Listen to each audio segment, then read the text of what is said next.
Welcome to Good Enough Photography, where everything is good enough.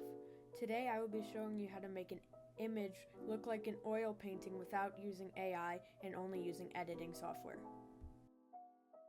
So first you want to do is get your image, obviously. I pre-edit all my images in Adobe Lightroom. It's just what I like the most. I have an image from earlier that I am pulling up right now. I usually like to take flowers, but you could choose anything. I just think that the flowers look extra nice with the oil paint effect. So the first thing I like to do is first go through and fix the blurring, the highlights using the Dodge tool or using any other tool that you would normally edit with to make your photos look better in your personal opinion. I use a Wacom tablet, but that is completely optional. A mouse works perfectly fine. I just was able to get one for a good discount on Amazon, and it does help if you really want to get into editing photos. So I will just follow the natural highlight and just increase it a little bit. It may look a little bad right now, but when you add the oil paint effect, the slightly exaggerated shadows and highlights add more of a painterly effect than making it look like something that has had a painter effect slapped on top of it. It's even though I am a beginner, I do think I have this process down pretty well. If I find out anything else that helps in the future, I will make another video, but so far this is what I have that I think works pretty well.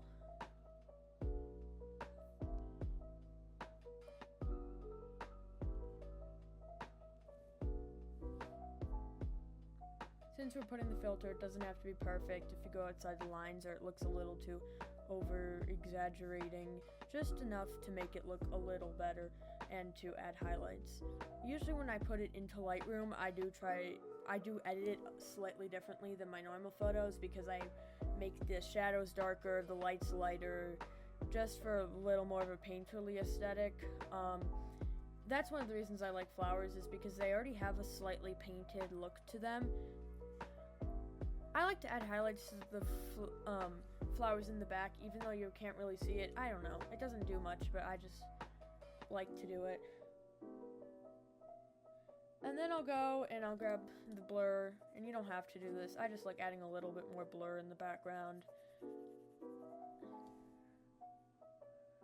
Do whatever you think would look best in your photo. This is just the pre-step, so it doesn't really matter as much as the actual filter and editing we are going to add to make it look like a oil paint. So I think that's good. You can add more or less. I think this is pretty good for now. So you duplicate your layer. You can name it if you want. I don't do that. Then you want to make it a smart object. Then you want to go up to filters, and you go all the way down to stylize. You press oil paint. And I would, usually when I'm doing flowers, I select the center, the most detailed portion. So each of these sliders affects the other slider. So if I have stylization all the way up and I change it here, it'll do something different if I had stylization all the way down. It just depends on what you want. You can have more of this is almost, it's an oil paint, but it almost has a watercolor-like effect in my opinion, like a papery type thing. I would say that the three ones you have to worry about the most is stylization, cleanliness, and scale. Bristle depth doesn't do too much. I don't play around with lighting unless you really want to. I usually tend to go for a more of a swirly look like this has. It looks very intense right now, but you have to try to make it intense for what we're gonna do, because we are gonna dampen it down a lot, because using the filter itself doesn't look good enough in my opinion. So you have to just play around with it, and I usually play around with it for a few minutes. Even if I find something I think I like, I can always keep looking.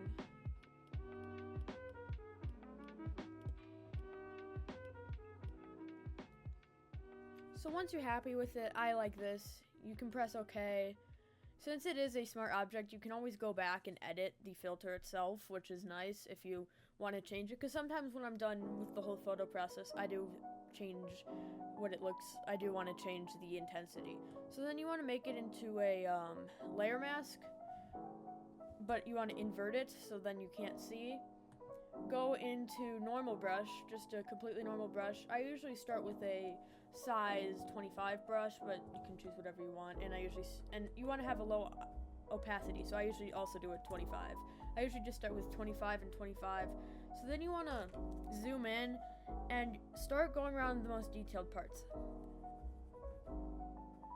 It doesn't look like much, but once you keep going over it, and even though I did set it to 25, I do like to go over it a few times to make the opacity closer to like 50 or something. And you want to keep doing that. You can see it slowly changing.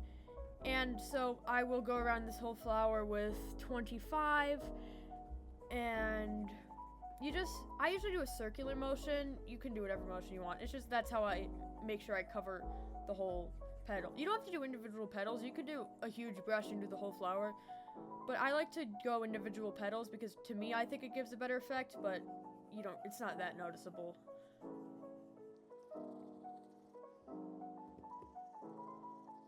So you can see it is a lot less intense version of the oil paint effect, but it does add a nice effect to it, making it look oil painty but not too strong in my opinion. Using the filter on its own, to me, looks too much like you put a filter on, and when you go through and actually paint it in, to me at least, I don't know, it adds more of a painted look, just cause like, I don't know.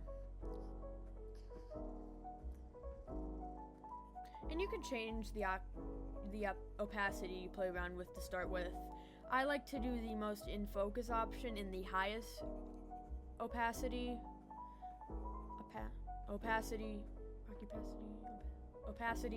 and then, well actually, yeah, the highest.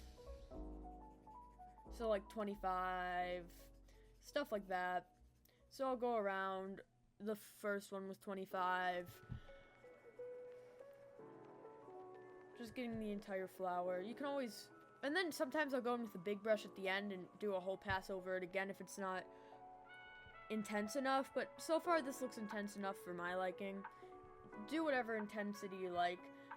I like to do the highest intensity on the most detailed parts because the details is really where you truly see it, because when it's on a white surface like these petals, you can see a very like muddled one because it just adds more shadows, but when it's on something like the stamen or the middle of the flower, it is a lot more muddy looking, so you have to make sure that those look nice or like not out of contrast, because if it looks too pristine then it doesn't look like a painting like the rest of it. So that's what I like to do. I just keep going around in circles.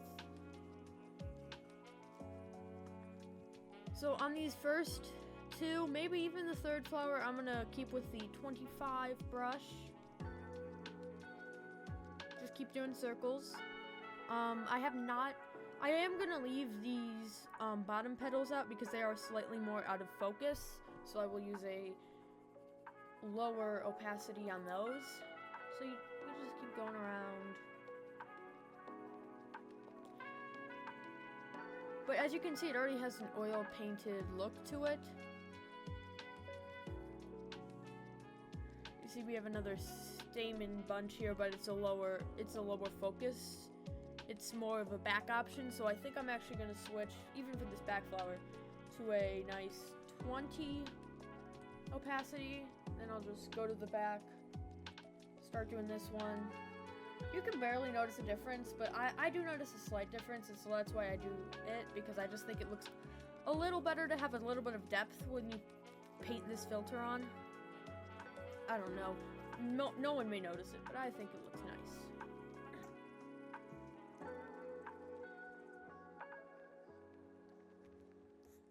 Sometimes if I think I missed a spot, you can always look at the little preview image in here. It's pretty small, but you can see big spots you missed. Like I haven't gotten any of the background yet.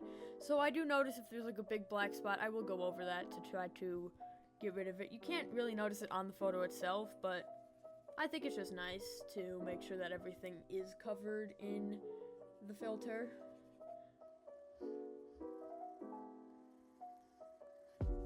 As you notice with this little ball of cluster, I think it's the stamen, as I keep going over it, this is getting more closer to like a higher and higher opacity, but it just adds more to keep going over and over it instead of just keeping it there at such a high, like, I don't know, I just think it looks better. So now I'm gonna go back around those petals that I left out earlier from the other flowers I did that are a lower opacity. I'll just go in, touch up. So now when you get to the stuff in this sort of background over here, the very out of focus, I go to 15. The lowest I'll ever go for an opacity is probably like I think the lowest I've ever gone is 5. And then at that point I feel like it's too little, so you just gotta play around with what you think looks the best in your opinion.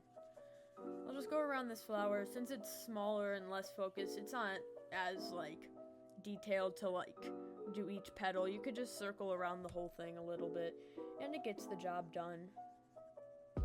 Sometimes you don't really notice like a change, but you just gotta keep going over it multiple times and then you'll start to notice a change in the filter on it. As you can see back here, I have what I'm working on right now. I have some small petals over there that I am just covering up with the filter. Just making sure I got all the petals so far. Because the lowest opacity I'll go with the petals is probably a 15. Unless they're really in the back, like that flower all the way over there. But then I treat that more as a background object and not the actual focus of the image itself. So now I'll go in with a 10, and I'll increase the brush size to around 100. You can do bigger, or whatever you think is best. But for this one, I just kind of circle around everything in the background. You want to have a subtle effect, because if you do too much, it doesn't really look like a painting anymore, because paintings try not to look like paintings. So if you try to make it look like a painting, it starts looking muddy. That's why you have to have such a low opacity. The highest I've ever gone is 25. I could try out others, but I just don't think it'll look that good because this adds just a nice touch to it that makes it look like it could be painted, but you still know it's a photograph. But yeah, you can see in the background the light, the high places, and since I am going over this, yeah, maybe it is closer to a 30% opacity instead of 10. But you just want to I just keep layering until I think it looks good, and then sometimes I'll take the 10 and I'll just extra coat the flowers a little bit. It doesn't do much, I just like it. I think it adds a little bit of pizzazz, and yeah, you can, if you want to like edit it more, you can. You can always, since it is a smart filter, you can always go back to the filter itself. Yeah, you can always go back to the filter itself. And you can change it around. You can see the slight changes that happens when you go around and press the different ones. You could keep playing around until you get what you want. I think this looks pretty good how I had it. So I'm just going to get back to where I was. It's not going to be perfect from where it was, but you can get the general vibe. Move it around, see if you get the effect you want. It is a little bit different because this one, when you have the preview, it doesn't show what you've done to it. But you can see pretty well what it looks like. Maybe I'll change the size a little bit. Yeah, I like it like that. So then you just press OK. And then sometimes it does that, which is fine, if you're done. So then now you got your image, and I think it looks really good. So yeah, that's how I edit my photos to look like oil paintings. This was a tutorial. And this was the first video on my YouTube channel. Please like and subscribe, and check out my website at goodenoughphotography.com. I sell photos for a somewhat cheap, I believe this is a cheap price. Prints range from $10 to $30, and you can hire me to take photos at your events. I tend to do nature photography, but I I have played around with urban photography and other types of photography in the past. Thank you for watching. This was Good Enough Photography. Have a good day.